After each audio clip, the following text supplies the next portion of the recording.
오늘 우리에게 주시는 하나님 아버지의 말씀은 사무엘하 6장 9절에서 15절까지의 말씀입니다. 구약성경 페이지 472페이지쯤에 있습니다.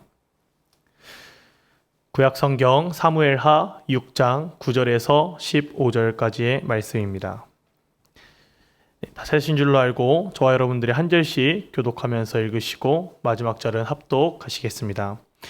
다윗이 그날에 여호와를 두려워하여 이르되 여호와의 궤가 어찌 내게로 오리요 하고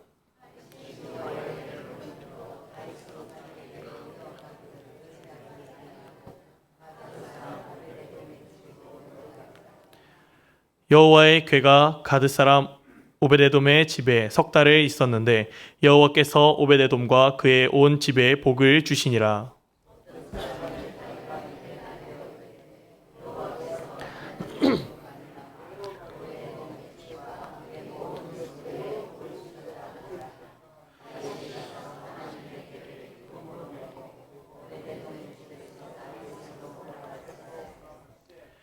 여호와의 궤를 맨 사람들이 6걸음을 가매 다윗이 소와 살찐 송아지로 제사를 드리고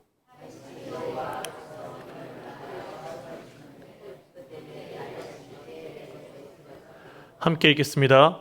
다윗과 온 이스라엘 족속이 즐거이 환호하며 나팔을 불고 여호와의 궤를 메어 오니라. 아멘.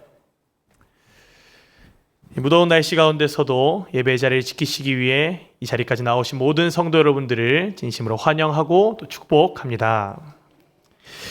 오늘 말씀은 저희가 6장 9절에서 15절까지만 읽었지만 사실 6장의 전체적인 흐름과 또 내용을 함께 살펴보려고 합니다.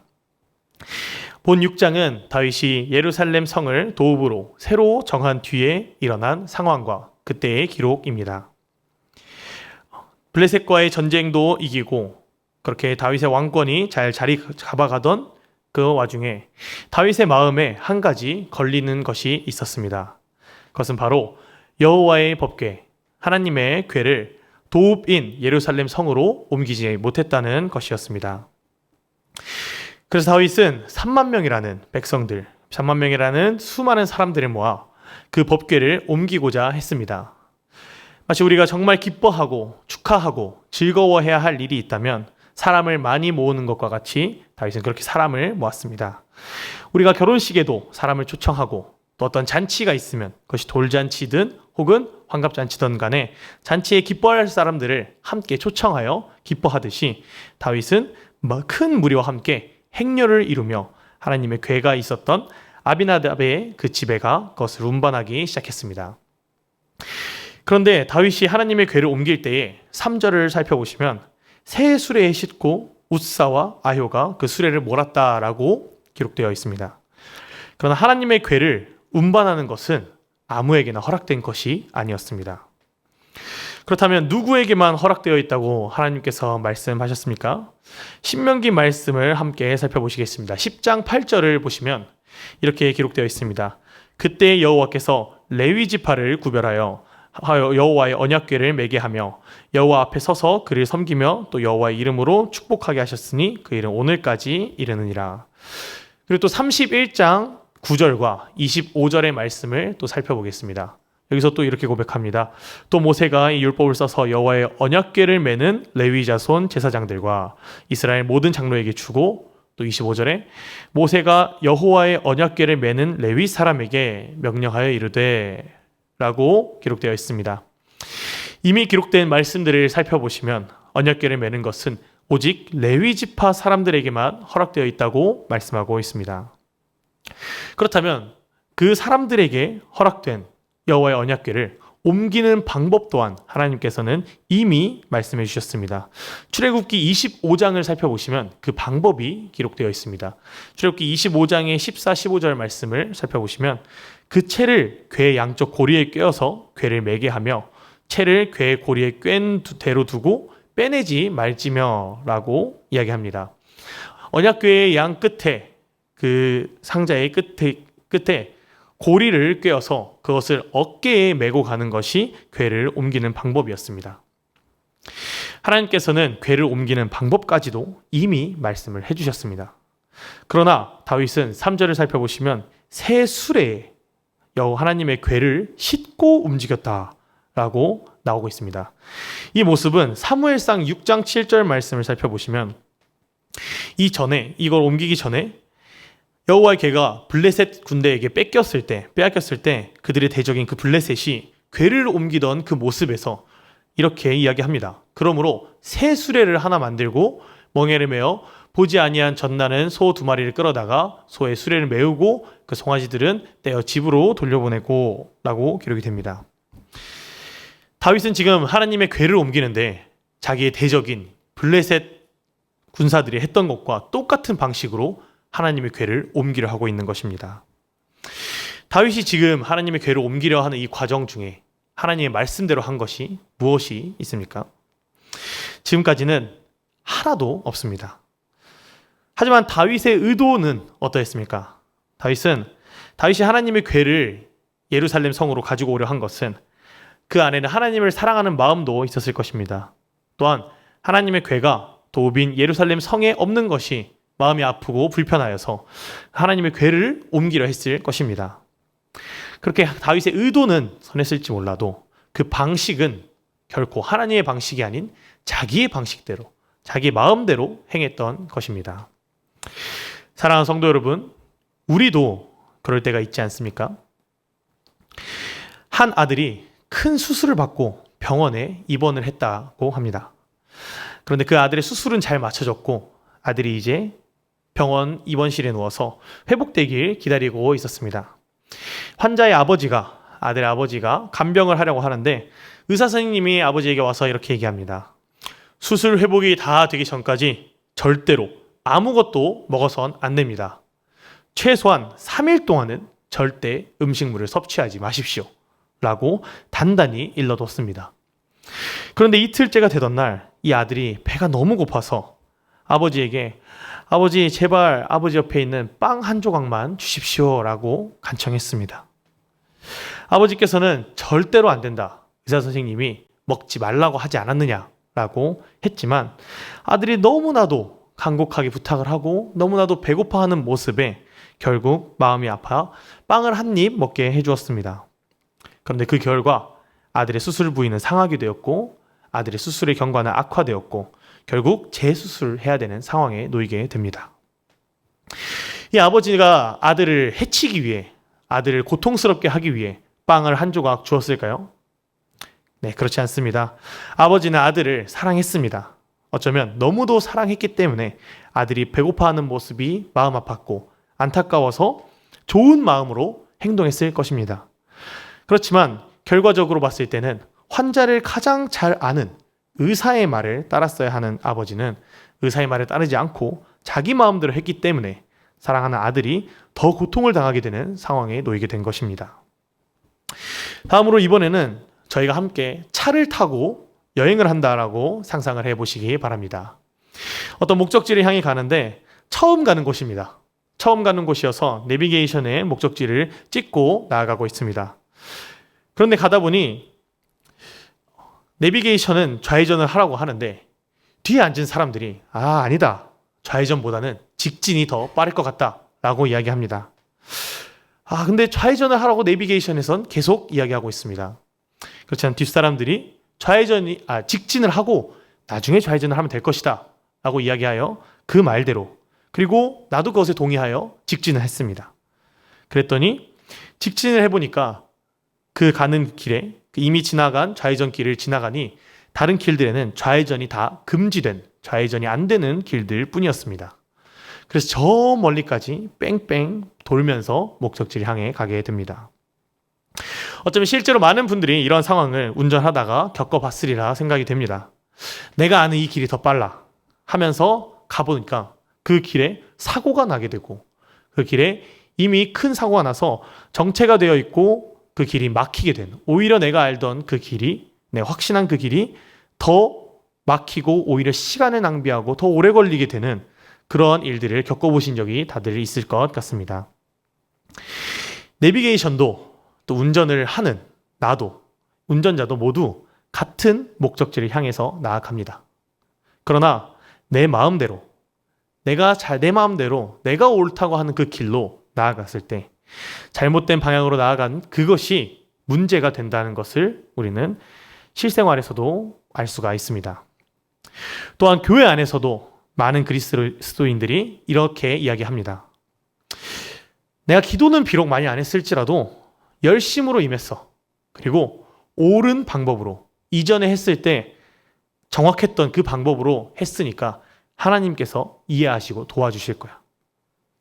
내가 말씀을 살펴보지 않았지만 하나님의 뜻은 분명히 이게 맞을 거야. 그리고 하나님은 내 마음을 아시니까 나의 중심을 아시기 때문에 괜찮을 거야. 내 방식대로 예배를 드린다 해도 하나님을 향한 열정이 있고 나는 하나님을 사랑하는 마음이 있기 때문에 아무런 문제가 없을 거야. 라는 생각과 말들을 교회를 다니는 그리스도인들도 많이 합니다. 하지만 사랑하는 성도 여러분, 성경은 오늘 말씀은 또한 하나님께서는 우리의 마음뿐만 아니라 우리의 순종을 보시는 분이신 줄로 믿으시기를 바랍니다. 우리의 방식과 내 생각대로, 내 마음대로가 아닌 하나님의 방식과 하나님이 원하시는 뜻에 순종하며 그렇게 나아가는 우리 샘물의 모든 성도 여러분들 되시기를 주님의 이름으로 축원드립니다. 다시 본문의 말씀으로 돌아와서 그렇게 잘못된 방법으로 여호와의 궤를, 하나님의 궤를 옮기던 다윗은 여호와의 궤를 레위 지파 사람인 오벳에돔의 집에 그대로 두었다고 합니다. 무려 석 달을 그렇게 두었는데, 그러던 다윗이 12절을 살펴보시면 오벳에돔의 집에 하나님의 축복이 임했음을 듣게 됩니다.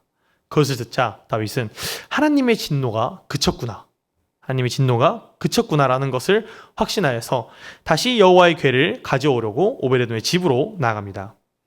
그런데 13절을 살펴보시면 다윗이 여호와의 궤를 가지러 가던 그 방식이 이전의 모습과는 달라지게 됩니다. 이 준비, 다윗이 13절에서 기록된 대로 여호와의 궤를 가지러 가는 그 길은 역대상 15장에 굉장히 상세하게 기록되어 있습니다.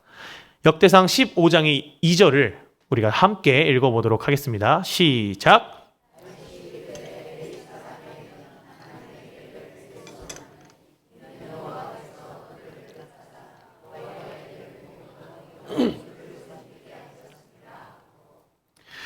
그렇습니다. 그런데 다윗이 이렇게 여호와의 말씀을 따르게 되고 여호와의 말씀대로 궤를 옮기려 합니다. 그런데 역대상의 13장에서 15장까지의 이 흐름을 살펴보시면 13장에서는 이러한 이야기가 기록됩니다. 오늘 앞서 제가 이야기했던 오늘 본문의 사무엘하 6장의 앞부분 말씀, 다윗이 자기의 마음대로 자기의 뜻대로 여호와의 궤를 옮기려다 우사가 죽은 그 사건이 역대상 13장에 기록이 됩니다. 그리고 그 다음 장인 14장에 갑자기 다윗이 블레셋과의 전쟁에서 승리한 사건이 이곳에 기록이 됩니다. 사무엘하에서는 5장에 기록되었던 5장에 기록이 되고 여호와의 궤를 옮기는 장면이 6장에 나왔지만 역대상에서는 13장에 다윗이 실패한 기록이 나오고 14장에 다윗이 전쟁에서 승리한 기록이 나옵니다. 그런데 다윗이 전쟁에서 승리했을 때 이 사건 가운데 다윗이 철저하게 하나님 앞에 이러한 행동을 한 것이 기록이 됩니다. 역대상 14장 16절의 말씀도 함께 읽어보도록 하겠습니다. 시작! 다윗이 하나님의 명령대로 행하여 블레셋 사람들의 군대를 쳤어. 네, 그렇습니다. 다윗은 하나님의 명령대로 행하였습니다. 14장의 말씀을 살펴보시면 다윗은 하나님께 물어봅니다. 하나님, 지금 내가 이 블레셋과의 전쟁에서 무엇을 어떻게 해야 합니까? 라고 묻습니다. 그리고 하나님께서 명령하신 그 말씀대로 행하였고 결국 승리하게 됩니다. 그리고 나오는 기록된 말씀이 15장에 다윗이 여호와의 말씀대로, 다윗의 말씀 따라 하나님의 궤를 가지러 가는 장면이 등장하게 됩니다. 이걸 통해 우리가 알 수 있는 것은 우리 또한 하나님의 뜻을 먼저 구해야 한다는 것입니다. 그분의 뜻과 말씀을 그 무엇보다 최우선적으로 먼저 우리는 구하며 나아가야 합니다. 우리가 우리의 힘으로 하려고 할 때, 우리의 능력을 의지할 때 우리는 무너지게 되어 있습니다. 하나님의 명령대로 행하여서 블레셋에게서 승리한 다윗처럼 오직 말씀에 순종하시고 또한 순종함으로 말미암아 세상 가운데서 승리하시는 우리 샘물의 성도 여러분들 되시기를 주님의 이름으로 축원드립니다. 말씀에 순종하여 하나님의 궤를 옮긴 다윗의 모습이 어떠한지 함께 살펴보도록 하겠습니다. 13절의 말씀을 한번 띄워주시겠습니까? 네, 오늘 본문 13절의 말씀입니다. 네, 사무엘하 6장 13절의 말씀인데 제가 한번 읽어보도록 하겠습니다. 여호와의 궤를 맨 사람들이 6걸음을 가매 다윗이 소와 살찐 송아지로 제사를 드리고. 그렇습니다. 다윗은 지금 6걸음만 가고도 제사를 드렸습니다. 굉장히 조금 간 것 같은데 어째서 출발하자마자 이렇게 다윗은 하나님께 제사를 드리게 되었을까요? 다윗이 이전에 자기의 힘과 자기의 생각과 방식과 그 능력대로 사람의 힘으로 옮기려 했었던 그때와는 달리 이번에는 하나님의 말씀에 따라 궤를 옮기기 시작했습니다. 그렇게 6걸음을 옮겼는데 아무 탈이 없었습니다. 그것을 보고 다윗은 하나님께서 지금 이 법궤 운반을 허락해 주시고 계시는구나. 하나님께서 이 법궤를 운반하는 이 과정 가운데 함께 하시는구나를 확신했습니다. 그리고 그것이 너무나도 기뻐서 그분께 감사의 제사를 올려드렸던 것입니다. 하나님이 함께 하실 때 함께 하심을 확신한 그 다윗의 마음에 다윗은 기뻐 춤을 추며 나아갔습니다. 다윗의 춤은 여호와 하나님께서 함께 하심에 대한 감사를 올려드리는 반응이었습니다. 우리 또한 이러한 감사의 찬양과 반응으로 하나님께 기쁨을 올려드리기를 간절히 소망합니다. 처음 다윗이 여호와의 궤를 예루살렘으로 옮기려 했을 때는 하나님의 말씀에 순종하기보다는 사람들을 먼저 많이 모았습니다. 사람들이 3만이라는 숫자를 모아서 이 궤가 예루살렘 성으로 들어오는 것을 마치 백성들과 사람들에게 보여주려는 것 같은 모습을 보였습니다. 다윗의 시선과 다윗이 신경 쓰고 다윗이 바라보고 있었던 것은 자신의 왕권의 안정, 사람들이 이 광경을 보는 것이었습니다. 다윗은 그 당시에 하나님의 궤가 예루살렘으로 오는 과정 중에 하나님께서 이것을 어떻게 보실까는 안중에 없었습니다. 그러나 지금 하나님의 말씀에 순종하여 그 말씀대로 말씀에 따라 궤를 옮기는 다윗의 시선과 기쁨은 누구를 향하고 있습니까? 바로 하나님입니다. 여호와 하나님께 다윗의 시선이 향해 있고 그리고 그분께서 함께 하시는 것을 다윗은 바라보고 있습니다. 이 다윗의 기쁨은 자기 자신만의 기쁨을 뛰어넘어 백성들에게까지 전달이 됩니다. 15절의 말씀을 함께 읽어보시겠습니다. 사무엘하 6장 15절의 말씀을 띄워주시면 함께 읽겠습니다. 시작!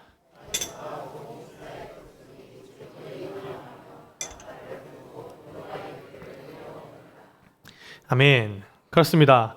즉 다윗 한 사람의 순종, 이 한 사람이 여호와의 말씀대로 행하였고 그리고 그로 인해 기뻐한 모든 그 기쁨이 하나님께 드려진 그 기쁨이 온 백성들에게까지 전해졌습니다. 온 백성들에게 전해져 다윗 자신이 높아지는 것이 아니라 자신의 왕권이 강화되거나 혹은 자신이 명예를 얻고 자신의 이름이 높아지는 것이 아닌 하나님께서 높아지심으로 말미암아 온 이스라엘이 하나님을 왕으로 모시게 되고 그것을 함께 기뻐하는 것이 기뻐함이 드러나게 된 것입니다. 우리 모든 성도 여러분들이 이 자리에 계신 모든 분들이 이런 다윗과 같은 한 사람이 되시기를 주님의 이름으로 축복합니다. 온전한 말씀의 순종자가 되어서 세상 가운데서 승리하시는 여러분들이 되시기를 주님의 이름으로 축복합니다. 사랑하는 성도 여러분, 시간 말씀을 맺도록 하겠는데요. 여러분께 진정한 기쁨은 무엇입니까? 단순히 우리의 감정을 고조시키고 단순히 우리의 감정과 몸과 어떠한 정신이 고양되는 모든 일이 우리의 진정한 기쁨입니까? 그냥 내 기분대로 내 마음대로 할 때 기뻐 뛰며 노래하게 됩니까? 그렇지 않습니다. 어쩌면 세상은 알 수 없습니다. 하나님을 모르고 예수 그리스도를 모르고 살아가는 그들은 알 수 없는 그 진정한 기쁨은 바로 하나님의 말씀에 순종하여 그분의 함께 하심을 볼 때 찾아오는 줄로 믿으시기를 바랍니다. 다른 일에 기뻐하지 말라는 이야기가 결코 아닙니다. 하지만 우리가 살아가면서 우리 뜻대로 내 마음대로 내 생각대로 일이 잘 풀린다고 하여 그것에만 기뻐하고 안주한다면 언젠간 반드시 넘어지고 무너지게 되어 있습니다. 하나님의 뜻을 간절히 구하시는 성도 여러분들 되시기를 축복합니다. 그분의 말씀에 순종하시기를 간절히 소망합니다. 그로 인해 하나님 아버지께서 우리와 함께 하심을 보시고 또한 그분께 감사와 기쁨의 찬양을 올려드리시는 모든 성도 여러분들 되시기를 주님의 이름으로 축원드립니다. 그것이 하나님께서 우리에게 원하시고 우리를 통해 영광 받으시는 일인 줄로 믿습니다. 그렇게 하나님께 반응하여 하나님을 진정 삶의 기쁨으로 삼고 살아가는 우리 사랑하는 샘물의 모든 성도 여러분들 되시기를 주님의 이름으로 축복합니다.